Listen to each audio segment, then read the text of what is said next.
Hello, everyone. Welcome to another edition of the Megan and Dave Untitled podcast. I'm your host, Megan, and this is Dave. Hello. Hello. Okay, so first off, we're just going to wish a happy Pitchers and Catchers Day. Report Day. Yay! Yay! Baseball's coming. Though there's no Phil. I don't know why. Phil hasn't signed with the team. What, for free agent, is he? I don't know what's going on there. Was he free agent or something? Yeah, he's a free agent. So, I don't know. This baseball season's going to be crazy. Okay. So, okay. So, now we're just talking about baseball. We're just going off topic. Because we always do. There for a second. As we always do, it is time to talk about Monday Night Raw. Oh, jeez. What a fiasco this was. Well, not necessarily a fiasco. The show itself wasn't. It's the, I guess you could say the reaction to it that was a little bit, but we'll get to that. Okay, so the first thing on that show. Let me take a look. It was Triple H and Steph, basically going into the ring, explaining the events what happened last week when Becky pretty much attacked both Steph and Triple H. Becky came out and they said that they had the agreement that Becky actually got a knee checked out and says she could be cleared for WrestleMania as long as he got some rehab for the knee for a couple of weeks. So because of that, the suspension was lifted. Well, she said the suspension was lifted, but he said, they apologized to Becky for what happened. Then they lifted the suspension, but he says it's lifted, and you go to WrestleMania if she apologizes back. And at first she didn't. So basically, this episode was called. This was the whole show story arc, from start to finish. Like, would she? Which honestly, I was kind of. To be honest, I'm not the biggest Becky fan out there, but I was actually kind of interested. So it's working. To see. So it's working. What? Yeah, it was interesting, especially one part. Yeah. Of course you did. Which was my favorite. I'll say it. We'll save it to the end. So Triple H just gave Becky the basically the ultimatum. Want to hear an apology by the end of the night, or you're not going to Mania.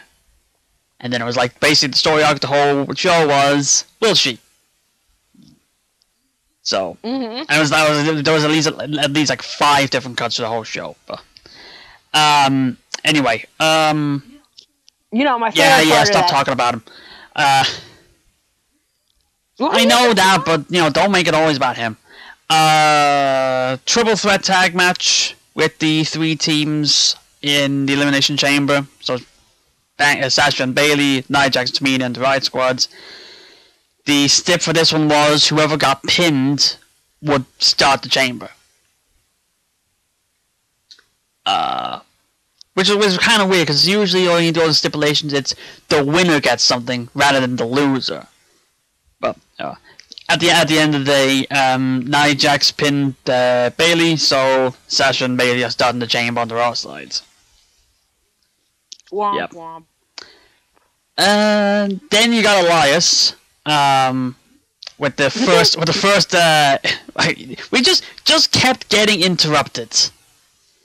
And I did see someone say that, like, doing the review of the show, basically said, if this was real life, if this wasn't planned, someone in production would have gotten fired for this. Because it got interrupted first by Becky. One of Becky's things with Finn, yeah, and the other one was, as soon as he got brought back again, he got interrupted by Seth Rollins promo. So, like, guys, what are you doing? If this was real, Kevin Dunn would have been blowing his mind out of this. Then Lou's house party came out and interrupted him for the third time. And Elias wasn't happy, so we just smacked Lisa with a guitar. And end segment. End segment. Never drew a dime. I can't help but think that every time now.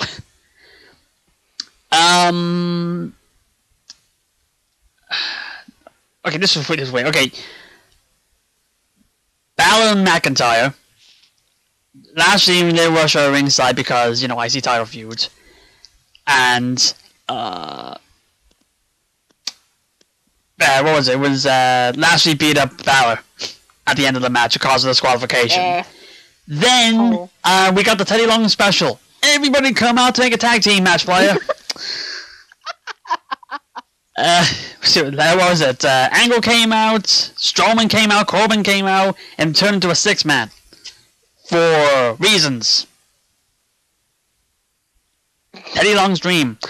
End of the match, good guys win. Oh, actually, bad guys win, sorry. Bad guys win, sorry. No, it was first. Sorry, I said bad guys win, sorry. Then it got oh, yeah. Bad guys won because Finn's foot was on the rope. Then, restart, and then good guys won. I think that was a shot towards the, what the hell's that called? The NFL. Oh, because of the no call? Yep. Well, the thing is with WWE referees, they are consistently inconsistent. So, yeah. Mm-hmm. Either that or, you know, they got tips from Kurt Hawkins. It was like, damn it, we can't be bad referees anymore. We actually have to look at this stuff. I don't get it. I thought that was pretty funny, not gonna lie. What we got next? Grad. Ruby Riott against Nikki Cross. During Nikki Cross's entrance, we got another cutaway. It was Becky and Ronda. And Ronda basically was saying, you better apologize even if you don't mean it. Just speaking of Ronda, you know how she sounds muffled all over the place? A little bit. She has a disability. Okay. A child, you know, people are like, why doesn't she make sense at the time? She has some type of disability. Let me look it up. Hold on. Ronda Rousey. In this show, you'll be able to learn something. Alright. Apparently, okay, here it is. Verbal, I can't say it.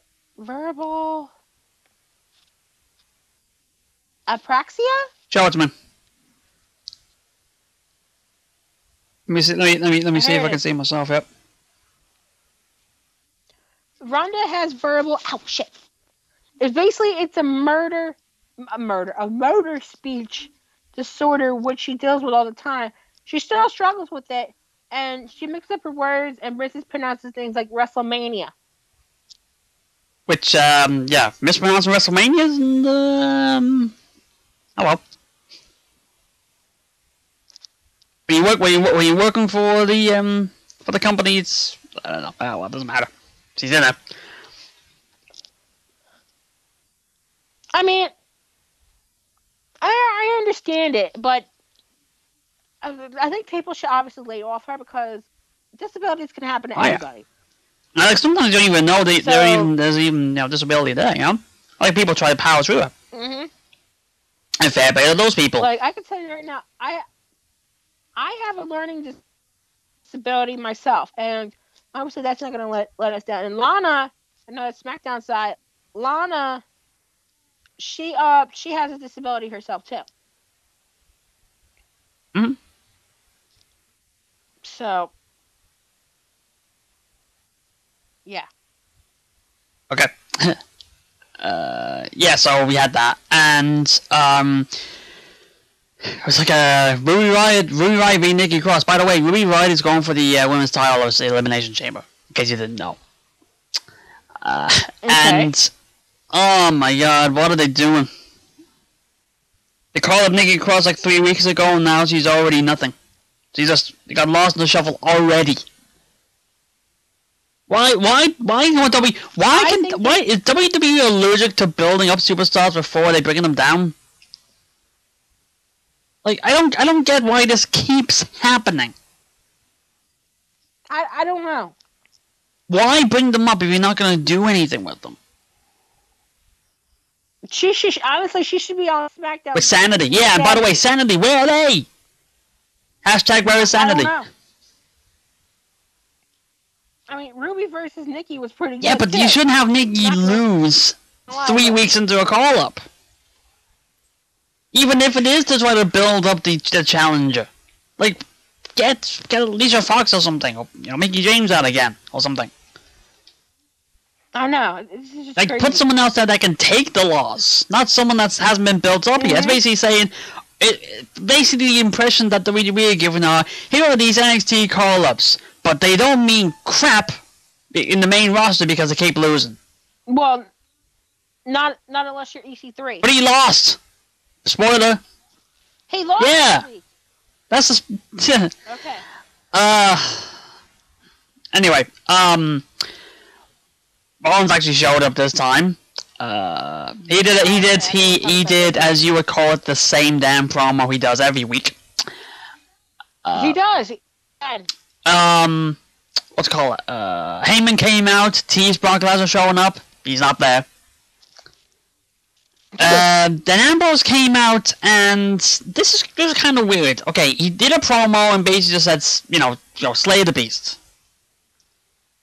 This is confusing because people are saying that this is a face turn. And it's basically, Dina's face and EC3 is heel, or something like that. And also, there are other reports out that apparently Ambrose was supposed to do more in the promo, but he just basically cut it short. He went off script. Yeah. To be fair, I think somebody said that Ambrose is in his doesn't give a fuck phase of his career because it's already out there that he's gone. He's gone at the end of the. He's gone after WrestleMania. So it's like there's not really anything they could do about it. I did see someone someone put up the argument of they don't want to do what they did with Neville because when Neville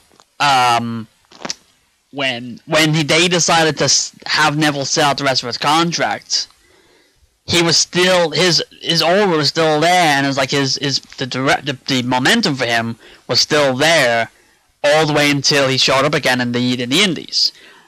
People are saying they're not doing the same with Ambrose, but what they are doing with Ambrose is they're pushing him down, they're beating him down to a point where by the time his contract runs out, he'll have no momentum to carry over. That's the theory being put out there.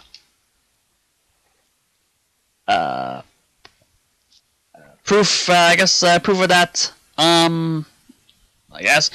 EC3 against Dean Ambrose. And what are they doing here? Ambrose, the 50-50 booking straights again. Ambrose wins. By a roll up.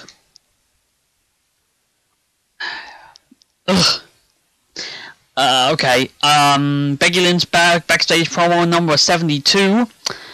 Alexa Bliss shows up this time.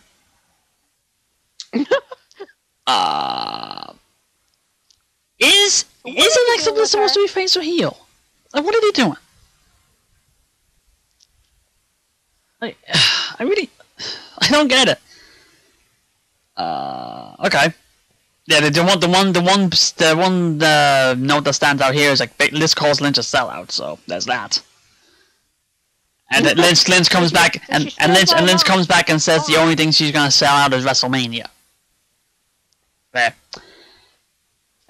Tag titles: Rude and Gable against Revival. Holy crap on a stick! Revival actually won. They actually won the titles. And everyone, I was happy for it too. I was just surprised. By the way, could you not again? But the other thing is just weird timing. It's like, could you not have saved it for the chamber? It's like 6 days after this. Could you not have put it there? Whatever. But to be honest, let's be 100% honest. That match was pretty. Oh good. yeah. And the finish was actually pretty good as well. It was one of those from out of nowhere things. Mhm.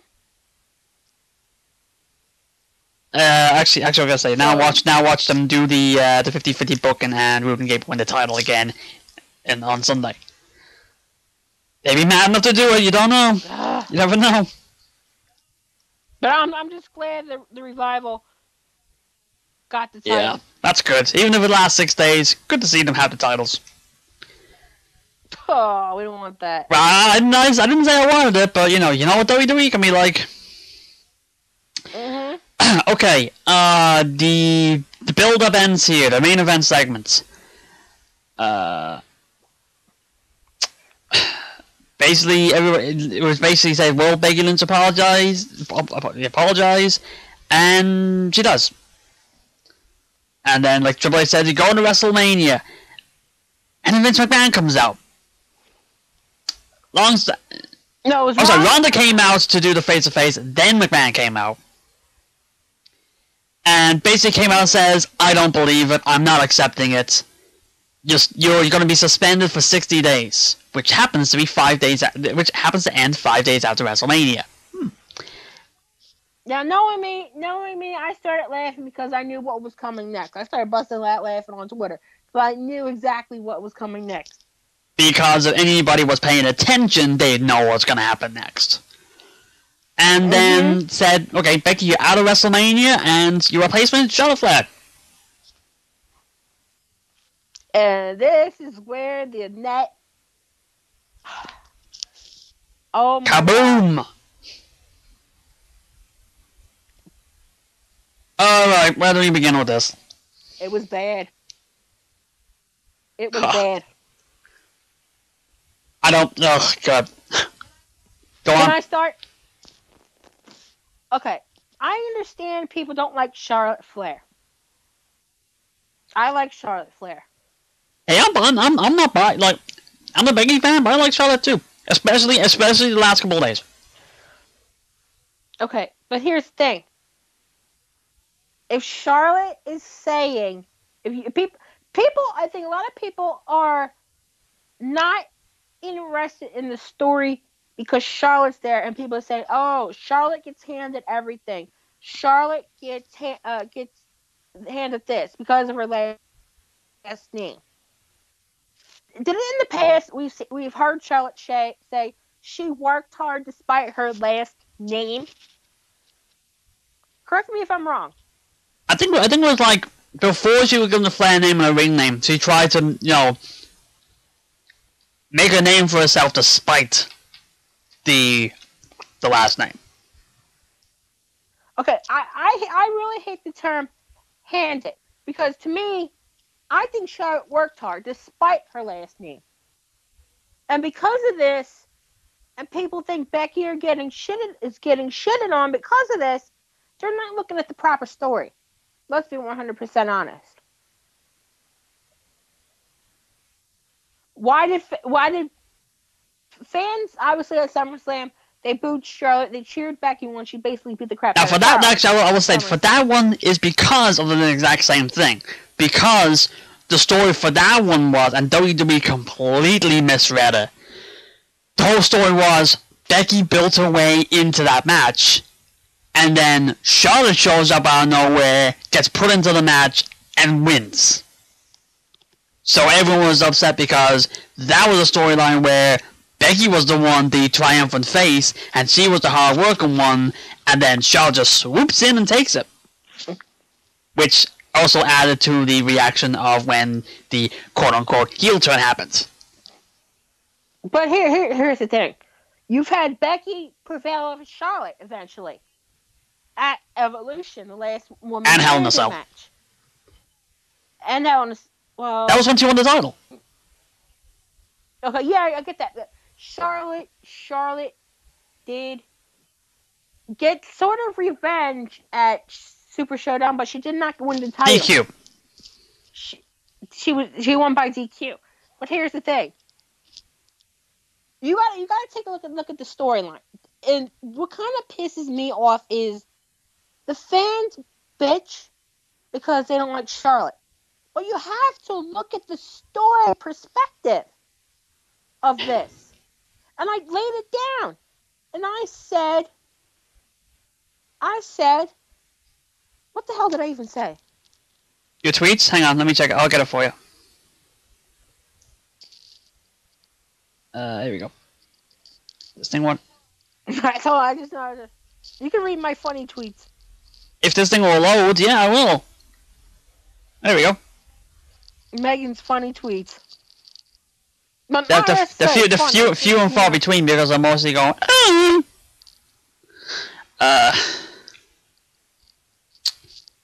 Hang on.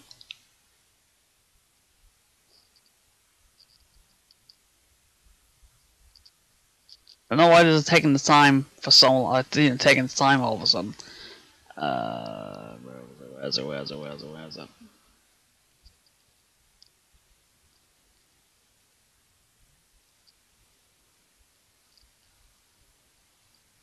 Sorry about the,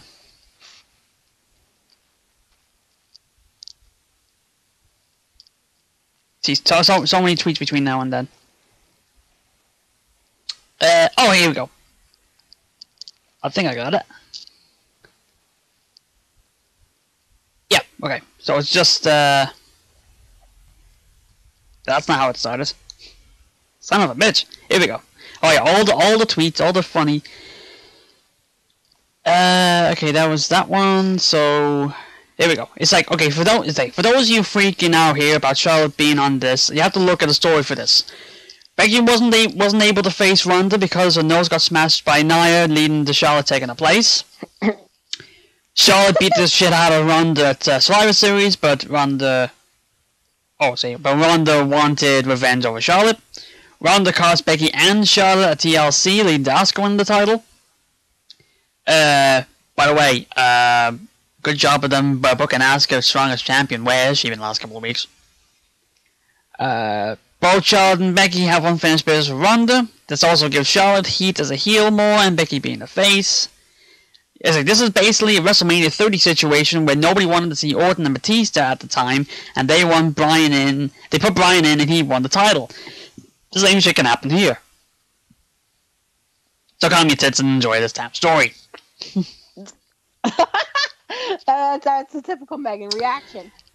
Actually, I'm gonna put this. I'm gonna say this. I think he mentioned it there. Like somebody says, somebody doesn't want to care about the story because Charlotte was handling everything.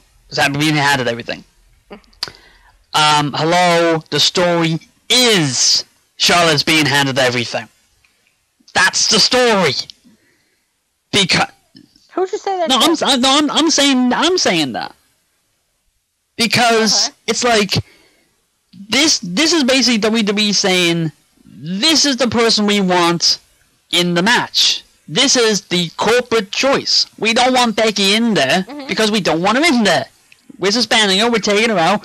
We're putting Charlotte in there. So now it's the match we want. It's Ronda versus Charlotte. That's the one we want. That's the one we're gonna get because Becky's suspended for 60 days and that's it. That's the story, folks. Charlotte's being handed yet another chance. And by Vince McMahon of all people. What are you not getting from that? Fair enough, in the past, he has been handed a lot of stuff, probably because of her name and all that. But like, yeah, at least this time they're actually acknowledging it. And sorry to say this. This is my bit.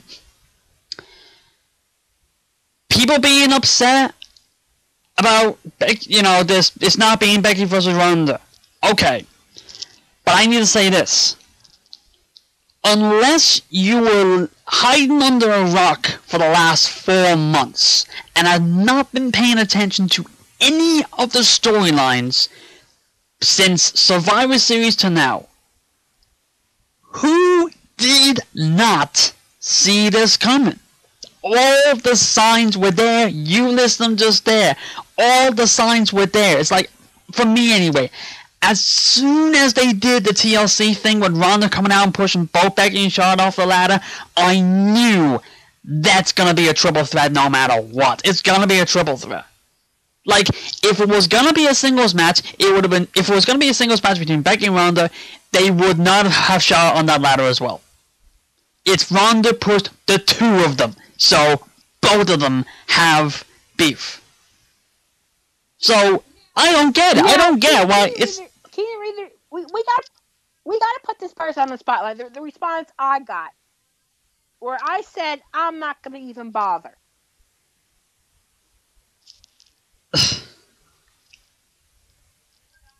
Wait, I have my phone on my thigh. I'm not going to mention names. I'm not going to mention names, but here it is. The response I got. I don't care about the story. I'm sick and tired of Charlotte being always in the spotlight.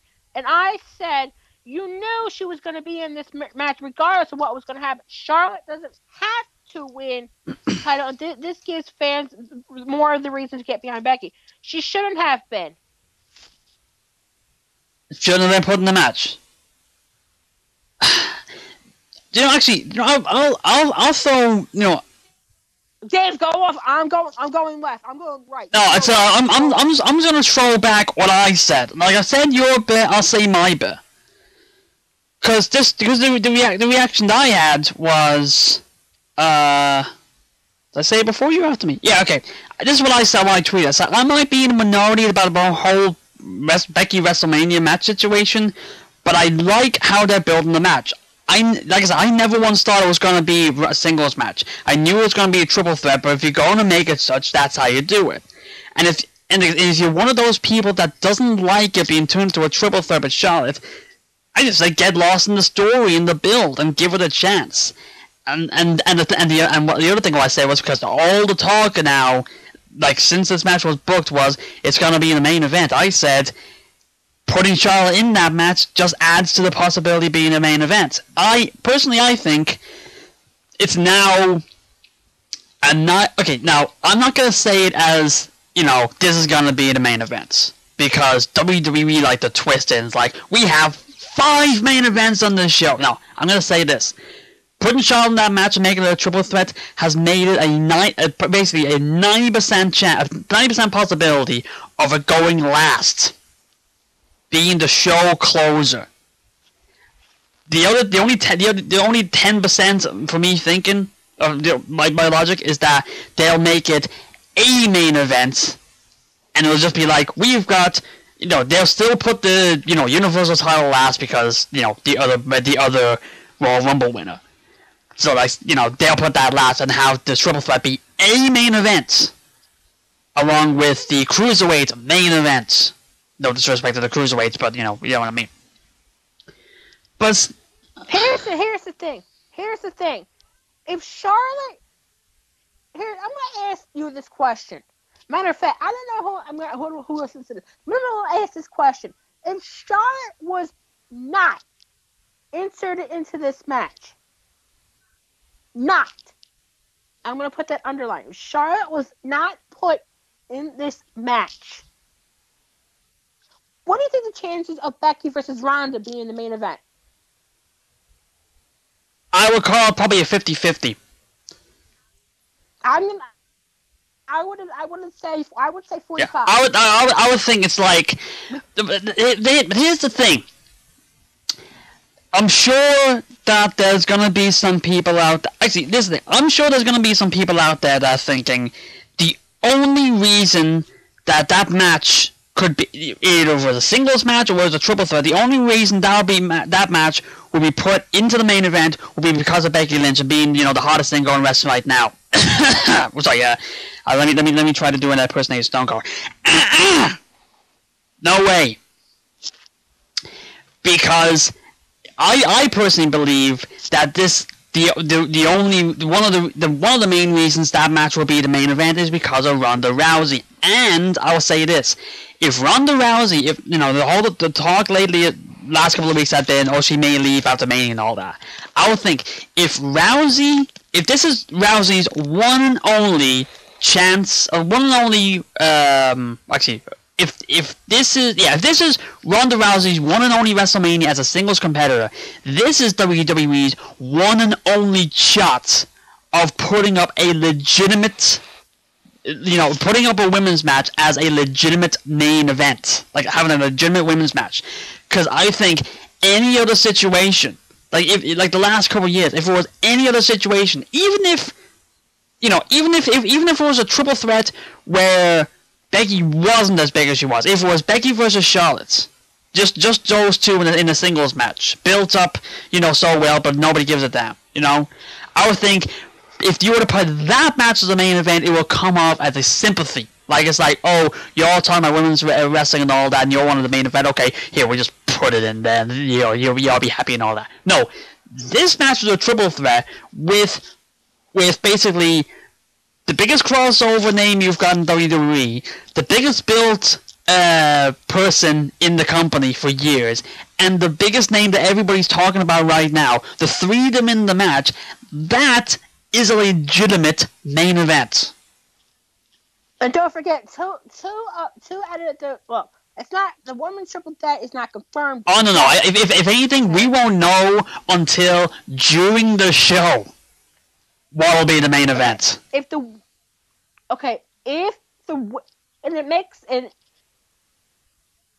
it makes sense to have 2 out of 3 of those women that faced for the women's title before it came the Raw women's title back years ago. That was like 4 years ago, 3 years ago, we exactly. 31. WrestleMania. 32. I was saying 32, so 3 years ago. So we're coming up to 35, so. In the main event, against a big name out there, Ronda Rousey, that should be the main event. Regardless of name recognition, regardless of who earned what, regardless. Becky, Charlotte, and Ronda deserve to be in that main event. Because who can say this can never happen again? I personally think this is the only shot.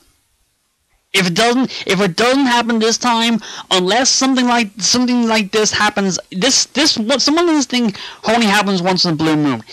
Unless something like this happens again within the next 20 years, this is the only shot of having, like I said, having a legitimate main event as with the women.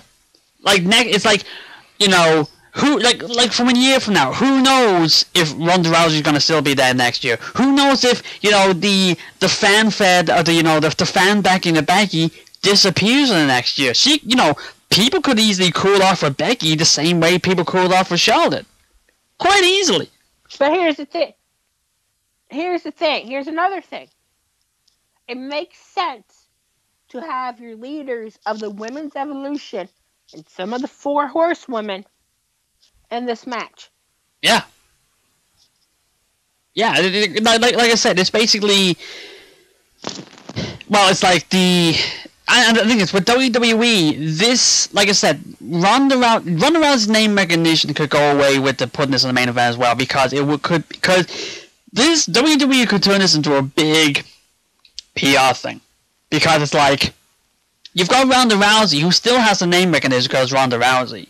So if you have that as the main event, even if like the casual people or the mainstream don't know who Becky Lynch or Charlotte are, WWE could still come out and say, Ronda Rousey headlines the biggest wrestling pay-per-view of the year. That could still be the headline. And the news outlets and all that could still be interesting, get sucked in it, because Ronda Rousey headlines WrestleMania. Mm-hmm. ESPN. Yeah, exactly. U.S. Daily News. This is a major outlet, too. Let's be 100% honest. What is? This is a major outlet for WrestleMania to be picked up by sports. This can never happen again. Yeah. That's the thing is, you know how WWE is like getting the mainstream media, especially around WrestleMania season. Like we're still waiting for what's called WWE to announce all the Hall of Fame spots. You know, it's like for the Hall of Fame, they always have like they they have a different major news outlet announce one of the inductees each time. It's like, oh, ESPN announced this superstar is going to the Hall of Fame. TMZ announced this one. CBS announced this one. Bleacher Report announced this one. They do that all. They done that every the last like 3 or 4 years. So that's them getting the name out. Trying to be accepted in the mainstream media. WrestleMania is their shot at going to the mainstream. So like I said, if they're gonna do it, this is the year to do it. And here's the thing. Just get into the story. Because without wrestling... Without storytelling, you mean? What would you rather have? Without storytelling. Well, would you want wrestling without storytelling? Or would you want wrestling with storytelling in a match? Because this can say Charlotte versus Ronda versus... Becky could be match of the year. No, if you put that's the thing. It's like you could still have like wrestling without storylines, which is you could still be able to do that. If you could still be able to do that, but the storyline helps people get invested in the story. It helps people to familiarize themselves with who's in the match and who we should be supporting. I'll say this to you. I'll put this in the perspective you would know. Okay, Finn Balor and Bobby Lashley. Okay, if you don't know who Finn Balor is, if you don't know who Bobby Lashley is, if you don't know the story behind the IC title, if you're just told. Like, if you're just told, okay, we've got Finn Balor versus Bobby Lashley, and know nothing else about it, you don't know the story, you don't know the context, you don't know why they're fighting, you don't know what that, leather strap thing is, if you don't know any of that, would you be invested in the match at all? Their match? If you didn't... Exactly. No, I wouldn't. Exactly. But their story is a story we saw 500... Even then. No, that's what I'm saying. Even then, it's like if this is the case, with the triple threat, if it's Becky versus Charlotte versus Ronda, you don't know why Becky, you don't know why Becky's pissed off. You don't know why Charlotte's being put in the spot. You don't know why Ronda's a champion. You don't even know how she became champion or what it even means. If you're just given the match without context, would you be excited about it? Would anybody be excited about it? No. Exactly. That's what the storytelling is. To get you from point A to point B to point C to point T. And this whole storyline, okay, some of it may not have been by design because of the injury to Becky Lynch, but Survivor Series, TLC, Royal Rumble, this last 3 weeks, maybe Elimination Chamber because Charlotte said she'd be in front row, jump into SmackDown. It's going to be a front row seat. Elimination Chamber. And WrestleMania. All of those steps, there's a reason why they call it the road to WrestleMania. Because it's a road. It's a lot of different events that lead up to the big matches.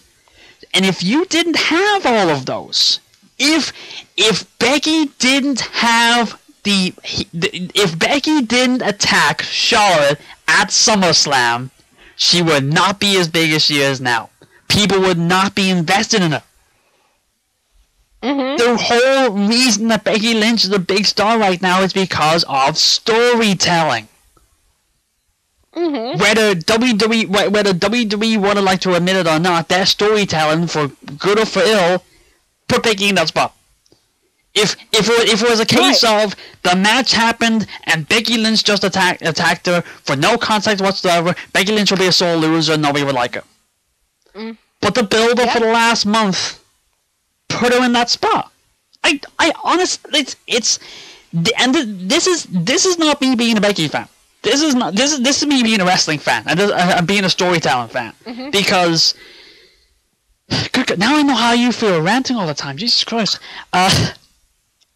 But it's like, if you don't care about the storytelling, then why are you watching? What's the point? Okay, you've got... it's okay. this could basically be a question to anybody. Okay, if you like a wrestler, why do you like them? And tell me without telling me a story. There's a test for you. If you can tell me why you like somebody without telling me a story,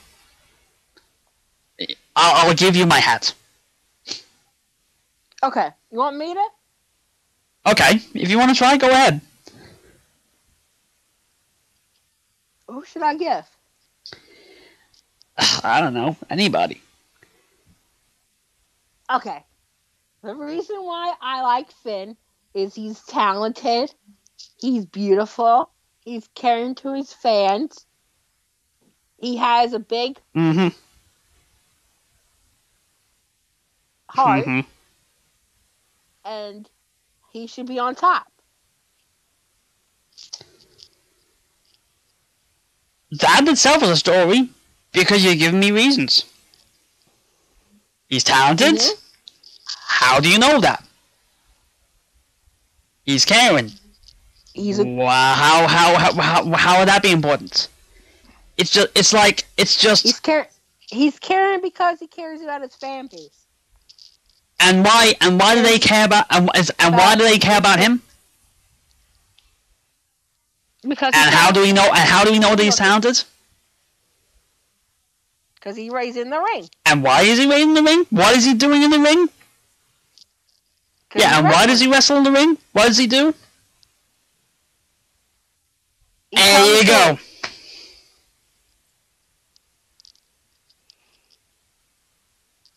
I don't get it. It's like I said, if you don't care about the story, fine. What's the point? Also, why do you? It's a head scratcher. Okay, it should. If anything, it kind of gives me the feeling that some wrestling fans are becoming entitled, because they assume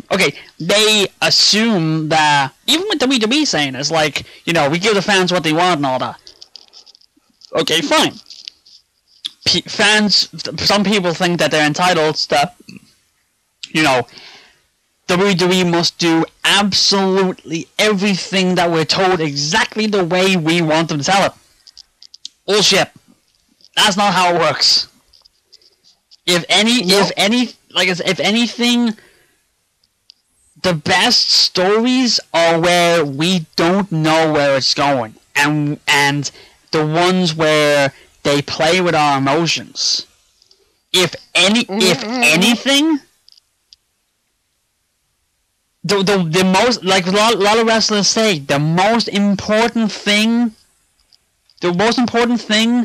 about being in wrestling and all that is to get reactions. And whether it's a good one or a bad one, this is getting a reaction. And actually thinking, this is the reaction that WWE wants. Because everybody says that, Charlotte is the entitled spoiled brat that's been given everything. Yeah. That's what they say. That's what they're saying. She is the entitled spoiled brat that's been given everything. Cause look at her. And I'm gonna leave it like this, okay? Do you honestly believe that they're not gonna put Becky in that match somehow?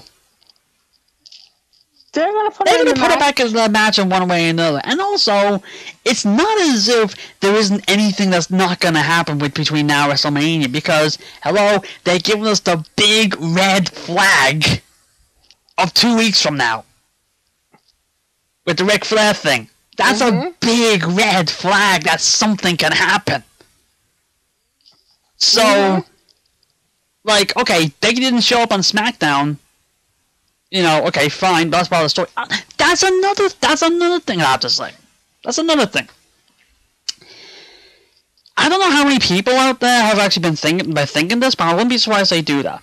But I'm sure there's some people out there that think WWE don't care about Becky Lynch because of all this. I wouldn't be surprised if people are like that. But I'm gonna say this. I'm just gonna say this right now.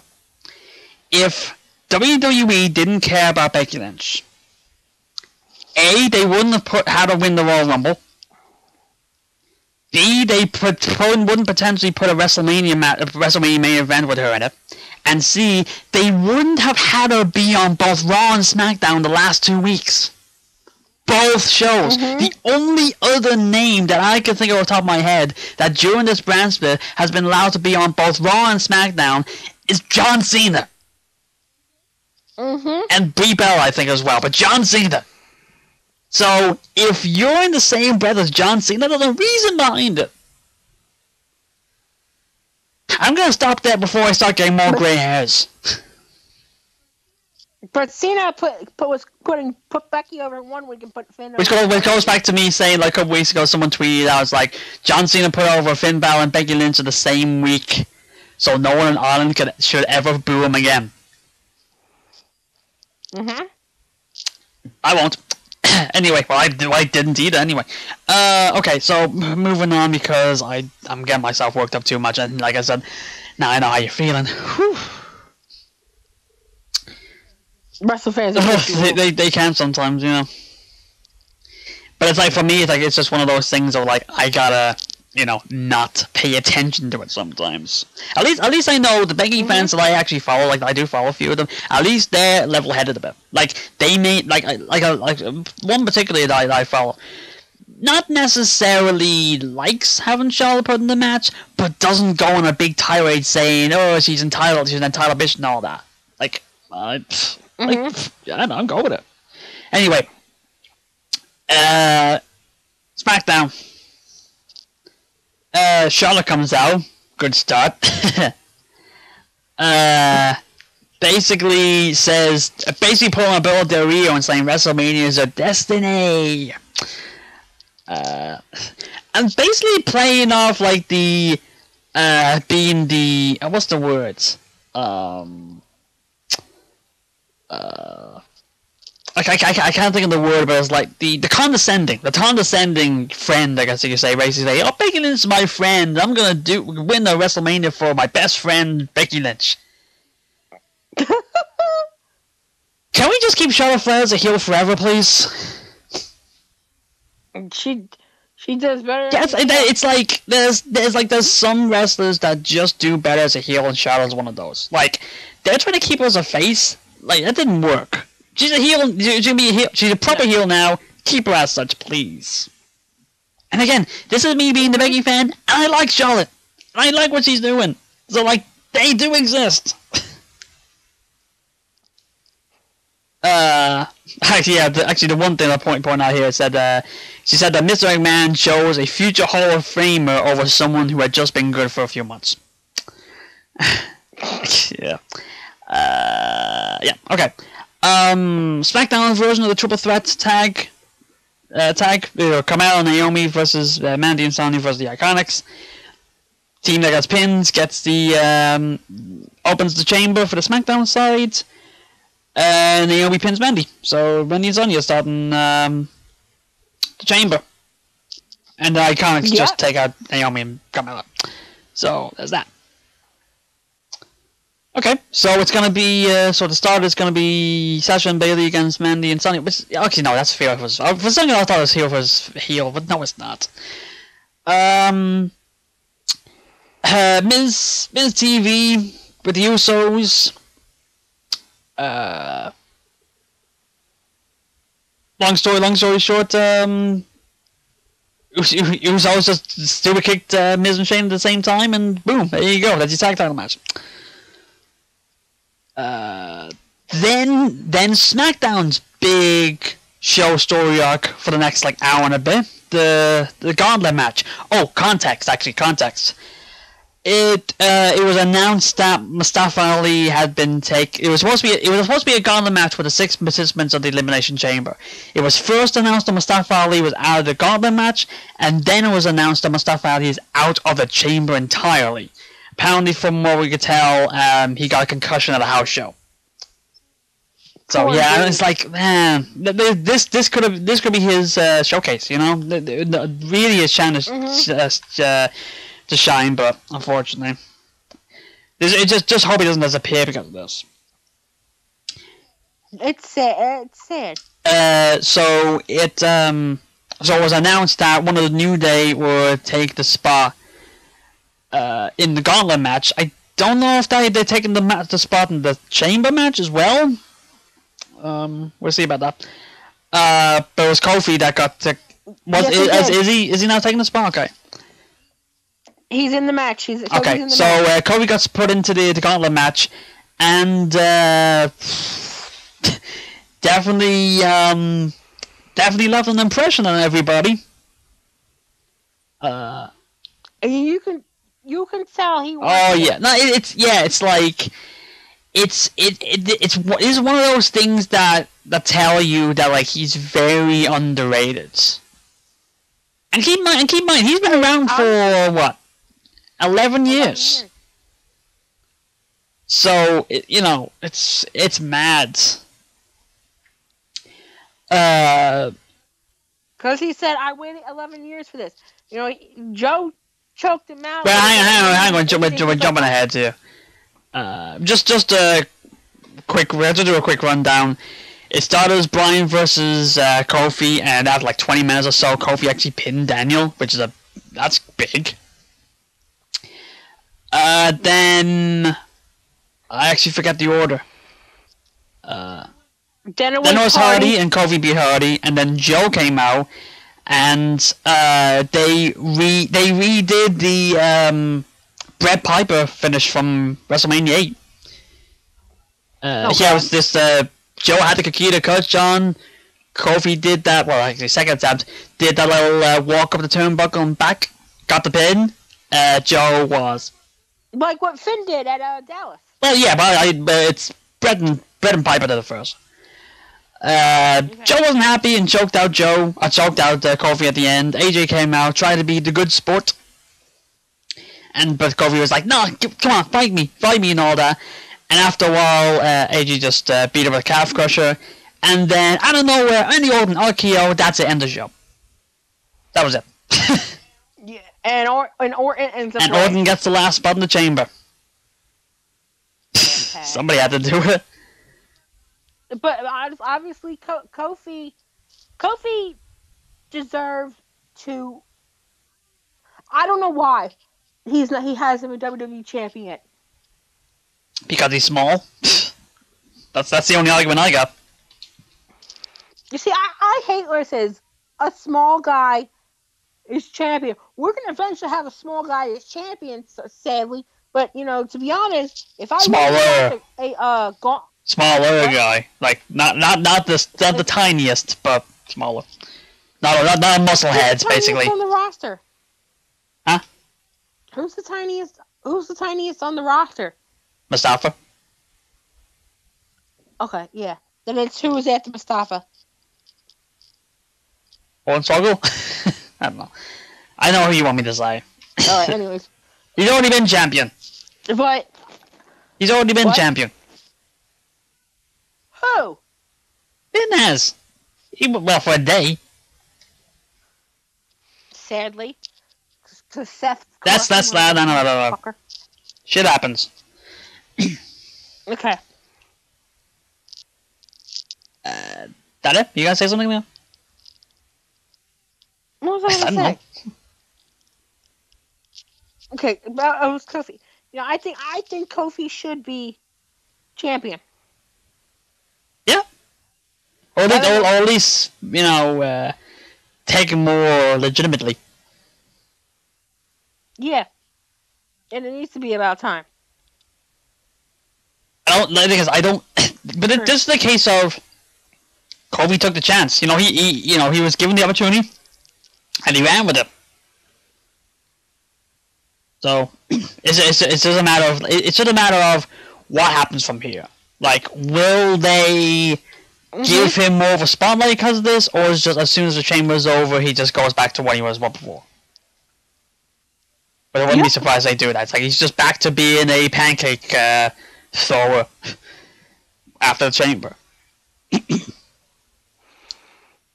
Yeah. Sadly. Okay. So I was okay. That's the shows. Okay. Okay, I added something in here too. Okay, you go on then. All right, so I know the AEW seems to be a thing, but when they said they're gonna do it, they're gonna say they're gonna do it. Now they've sold out pre-show and general ticket sales. Which goes to show you that like they're not all talk. There is still a back and forth. I think it was 4 minutes. I think he said. Yeah. They sold out in 4 minutes. 4 minutes. So when something big happens, something big happens. Yeah.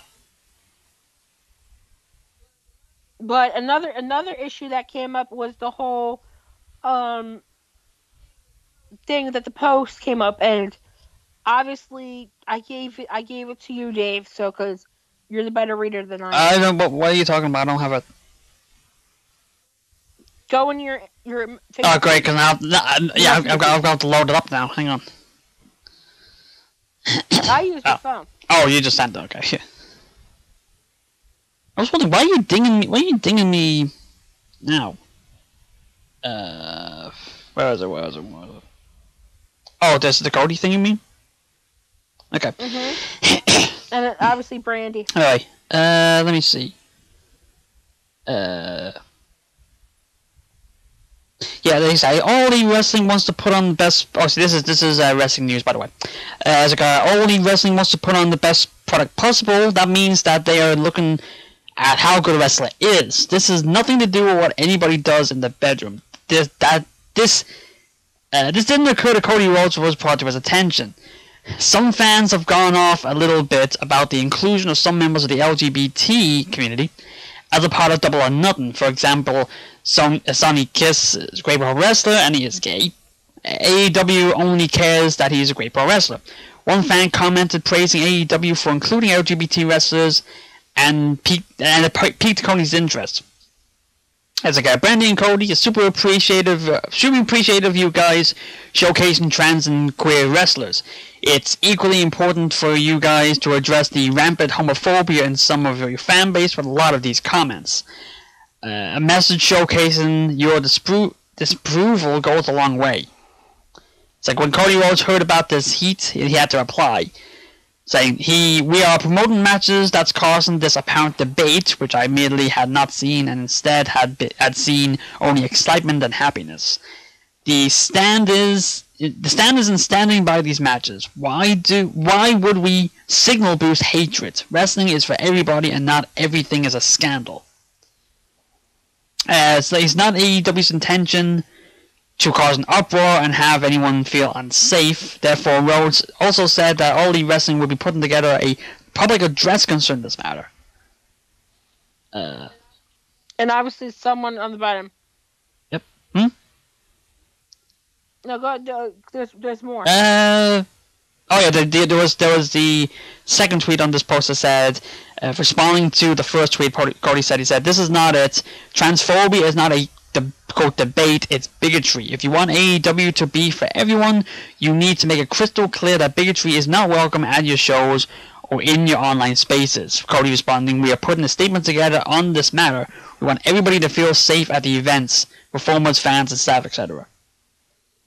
And then Brandy said something. Let me just look it up here. Okay, I have to open up the app. Here we go.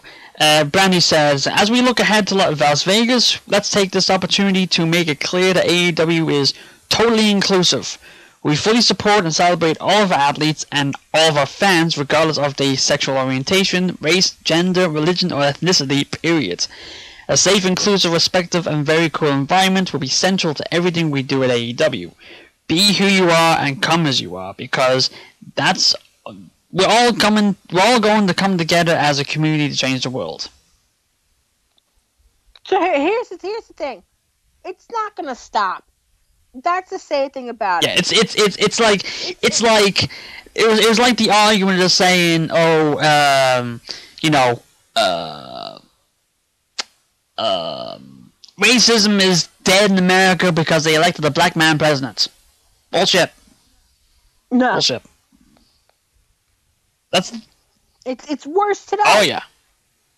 Like it's never going away. Like even if it was like, you know, completely accepted by most people, there's still gonna be some people out there that's like, you know, they're gonna be racist about it basically. There's always gonna be those haters out there. Yeah. It's like we could go 1,000 years into the future in the world where it's like, you know, it's illegal to be, you know, racist or sexist or any of those things. There's still gonna be people out there to do it. And misogynist. Yeah. See, this. A lot of people need to get off their high horse. And then Hurricane Helm says, with all the positive things happening in pro wrestling right now, pay close attention to the ones highlighting anything negative they can find. Those people suck. Pretty much. Mm-hmm. Yeah, that's pretty much it. Yeah. So. It's if people are bringing up negativity, it's because they want to keep negativity around. They want to feed off it. And I said it last week. Everyone should be included in something. Oh yeah.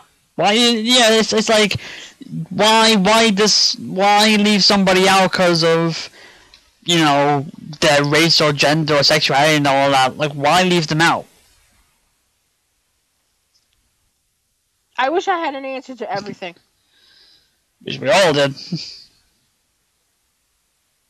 Like, we wish people just wake up sometimes, you know.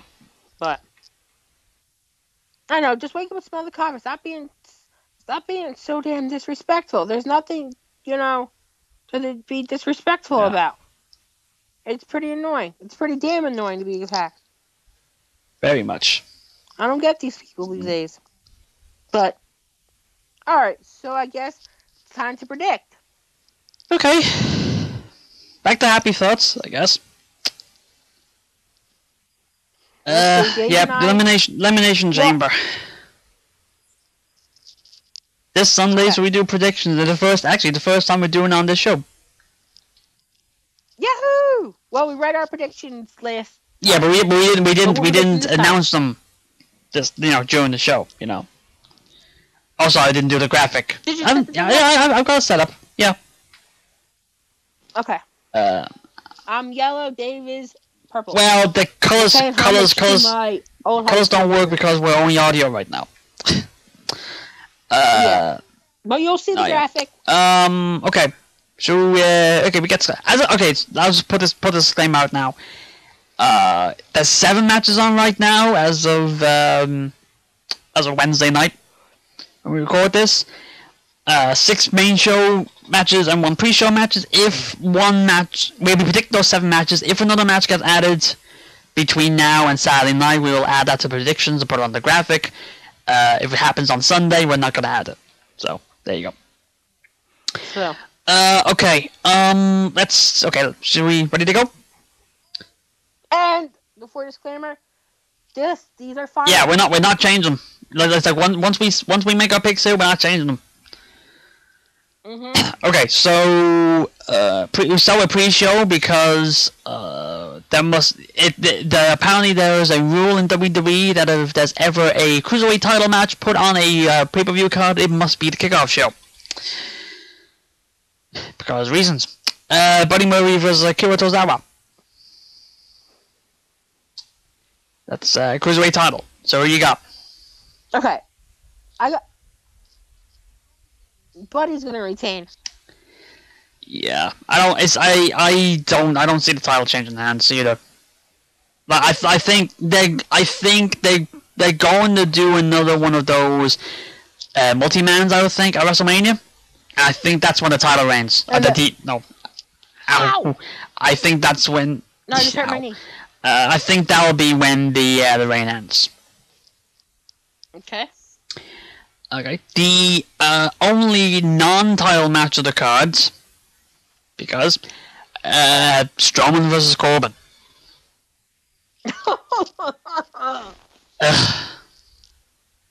Why isn't this the pre-show match?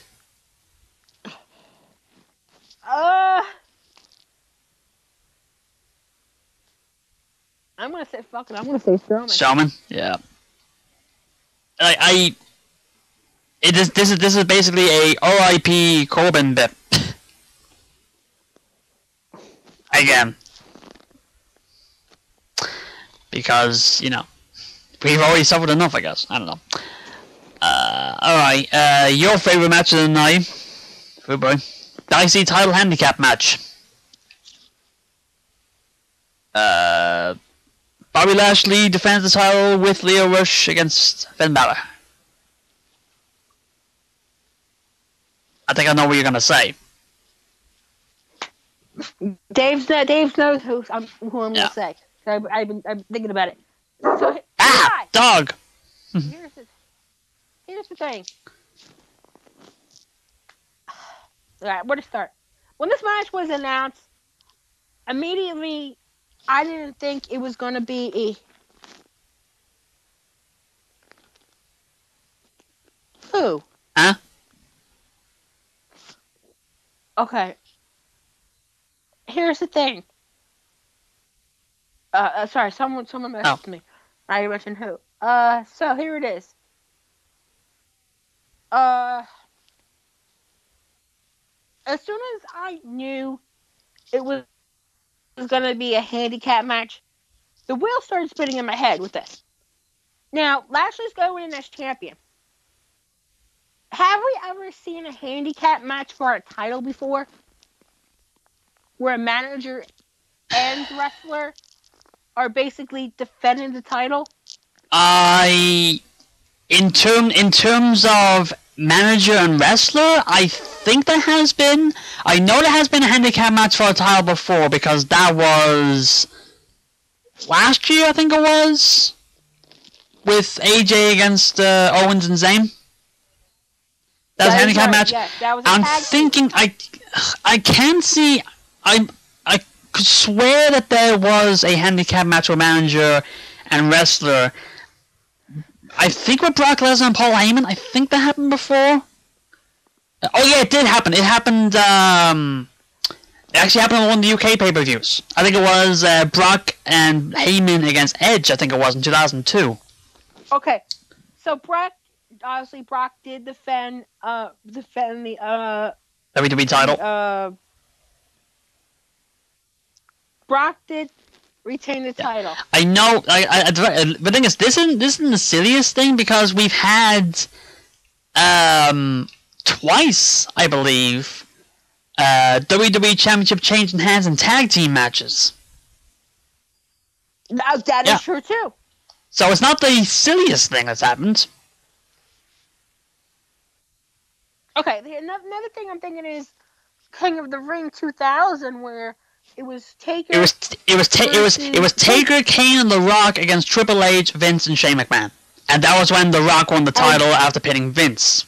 So Triple H lost the title. Okay, so here's what I'm thinking, and I'm seeing a lot. I'm gonna say it. Finn's gonna win the title, and I'll tell you why. Because I don't think WWE is gonna have him lose back-to-back matches. Another thing is, how WWE gets history happy. There is no Irish-born Intercontinental Champion. Finn could be the first.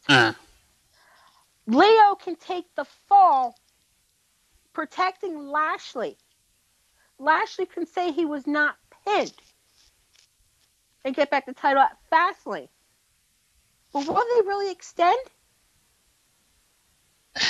They could extend it like that, but my thought is that, and this is the kind of thing that's making me wonder which side to go, because I feel like if they're going to extend it, they would have to extend it to Mania. But I'm gonna say the thing is, it's my thought is that if they're going to extend, my thought is like this. The title change, if they're going to do Lashley versus Finn and have a title change, my thought is like they're going to do it at Mania.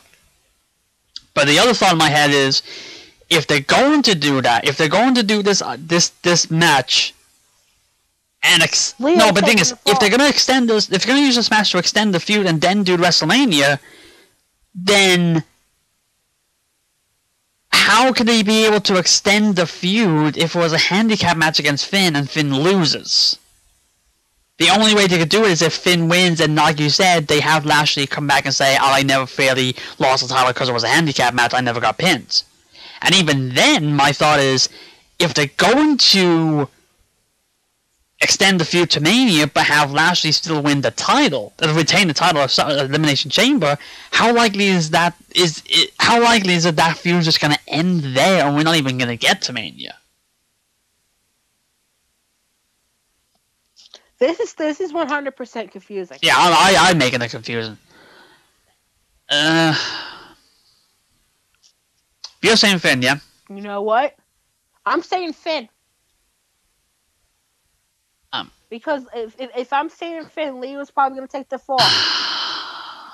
I'm just wondering, do I take the gamble or do I not? I took the gamble. You'll take the gamble of picking Finn? Yep. And I also went with my heart. Which is a dangerous thing to do, because you've done that plenty of times and you've backfired. Oh man, well, last time when he was in the match, it's like I want to take the gamble and say Lashley,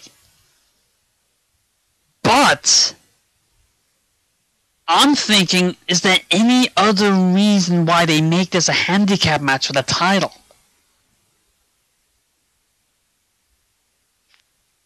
This is the awkward thing here. This is the awkward thing. It's like, do I go with the logic of have Leo take the fall so the title changes hands, or do I go with,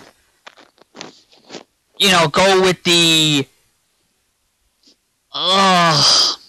do I go with against the logic and Lashley wins the handicap match, even though they, if Finn loses, the whole AEW thing is going to be the whole AEW thing was brought up with the Revival, and look at them now. Could this be the Balor Club has waited long enough? I'm looking. You know what?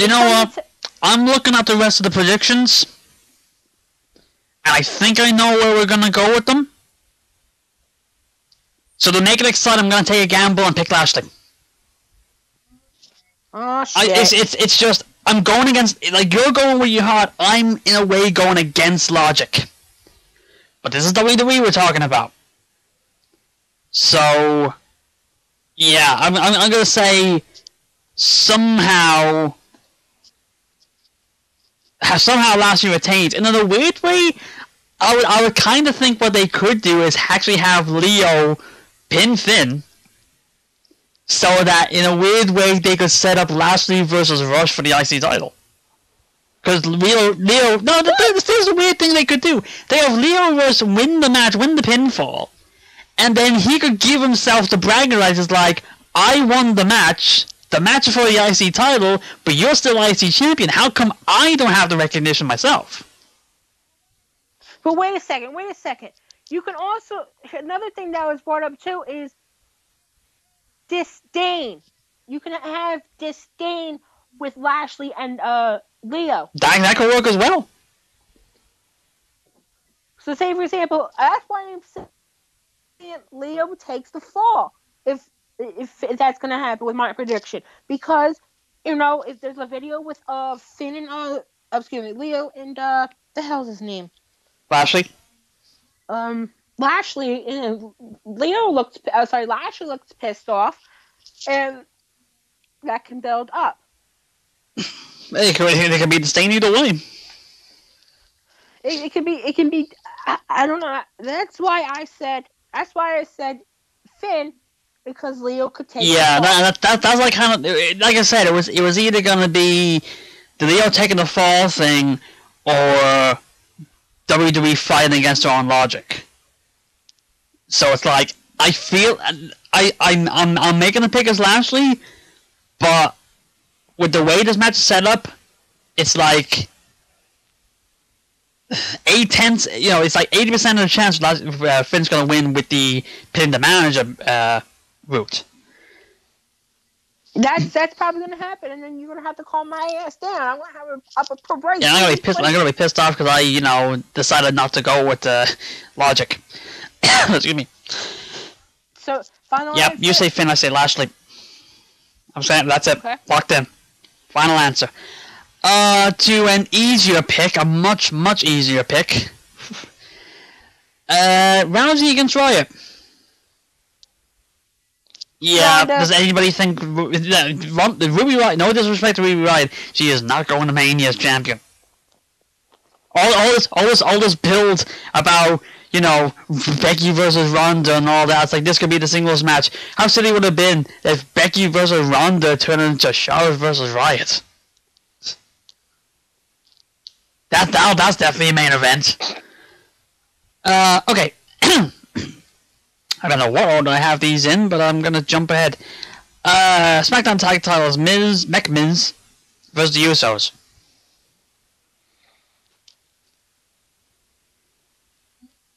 McMahon. Yeah. It's like the weirdness of the tag team. They can't end it this soon. Go to Mania at least, I guess. Okay. Next, the history making match. Who's gonna win the first ever SmackDown? The women's tag team titles. Well, actually, let's do a quick rundown here. It's Nia Jax and Tamina, Liv Morgan, Sarah Logan. I think they got their surnames mixed up. Mandy Rose and Sonya Deville. Billie Kay and Peyton Royce.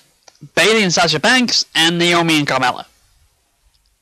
Is hoping that this tag team elimination chamber match goes better than the last tag team elimination chamber match, which was a cluster. You know what?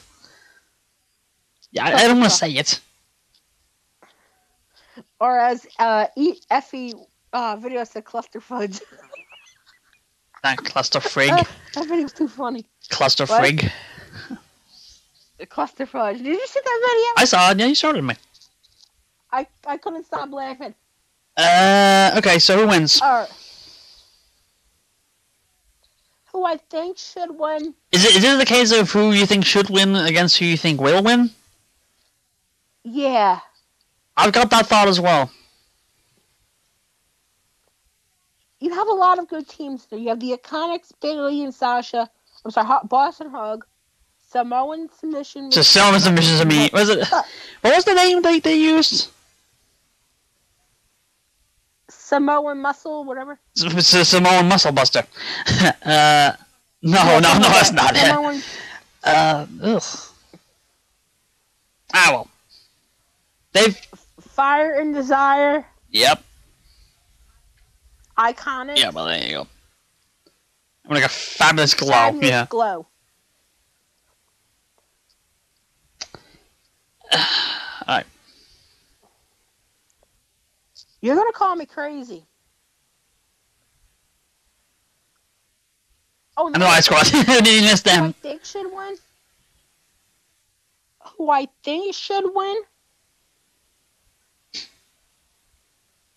Yeah, go on.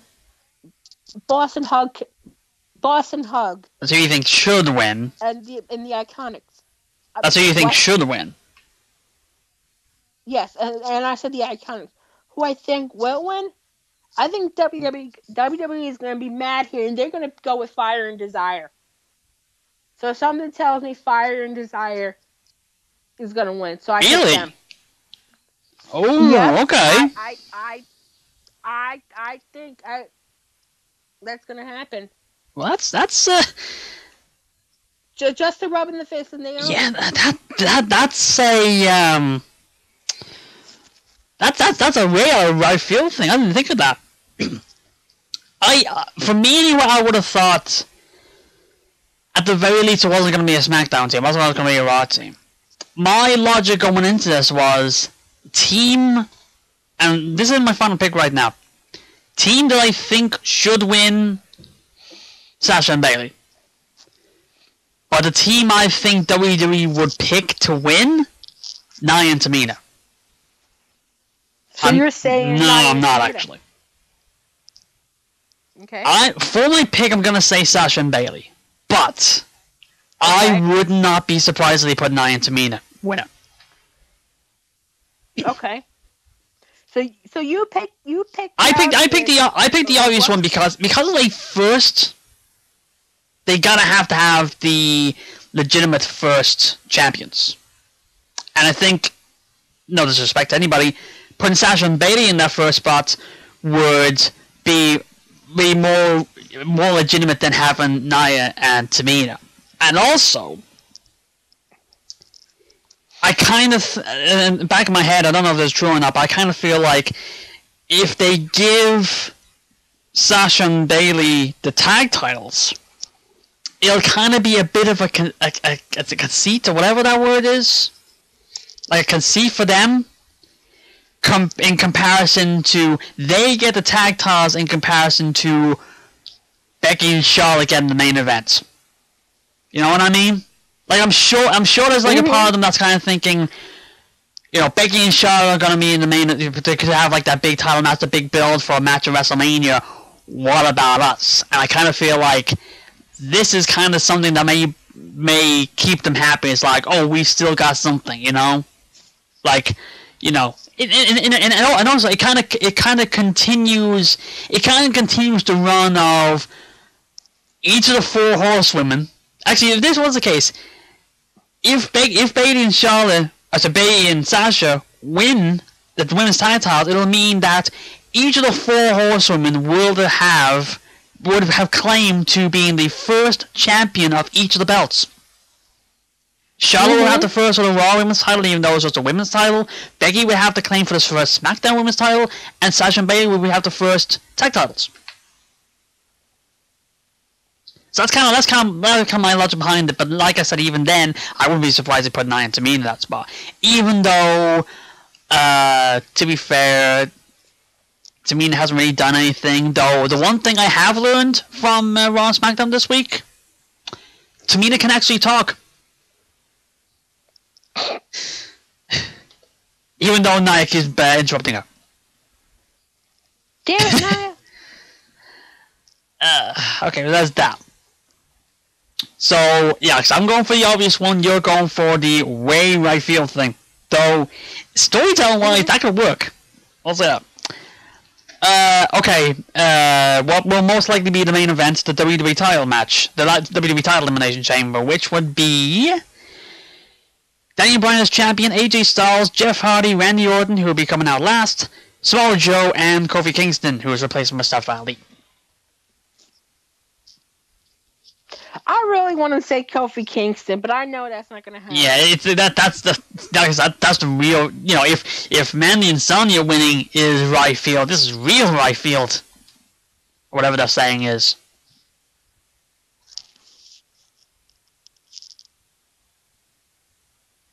To be fair, it's like this Elimination Chamber, it actually does, especially after building, especially after building Kofi big and the Gauntlet match, this has like a really big legitimate field. Like, no disrespect to Kofi, even then, like they built it up big time. It's like, this seems like the closest.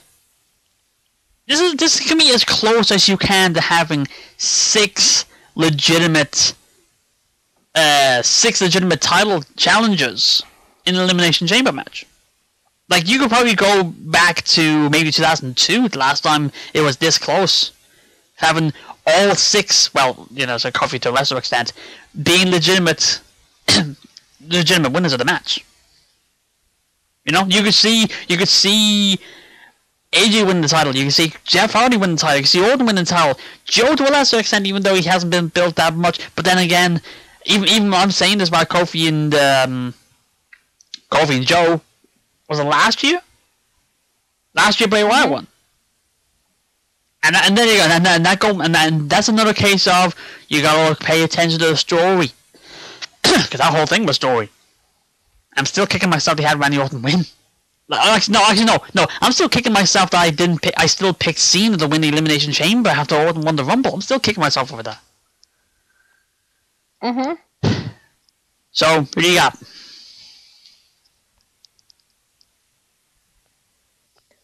I got my pick in my head, so I ain't changing them.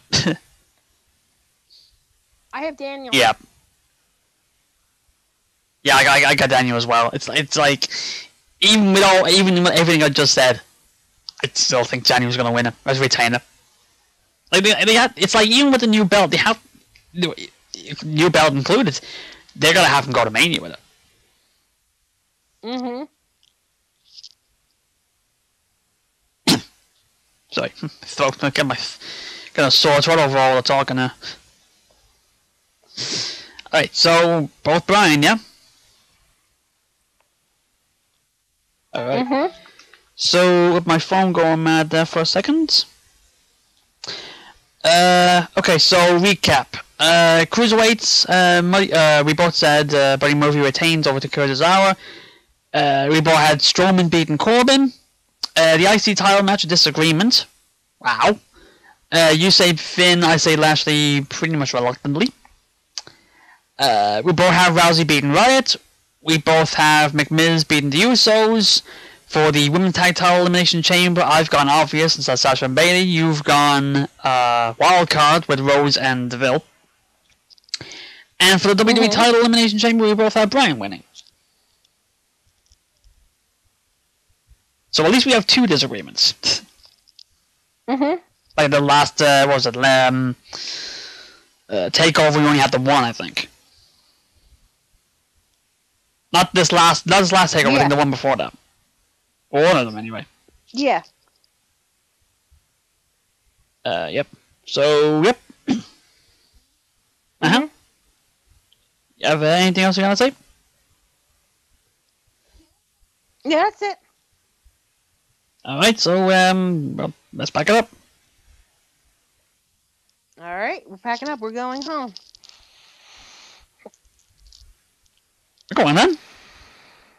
Yeah. Okay. So thank you guys for listening to our show. Thank you. And if you've been able to get through all of this already, like all the ranting and all that, come back next week.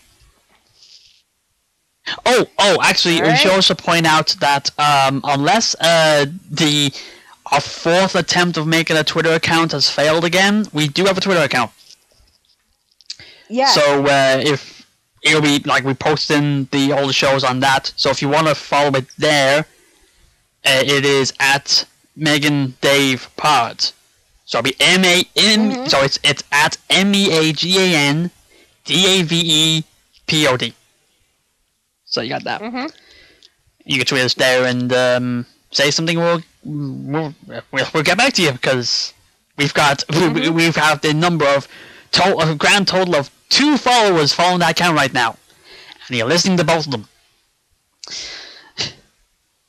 We're conceited like that. Yes, we are. Anyway, so are we done? All right. Yes, Okay, everyone. All right, and thank you.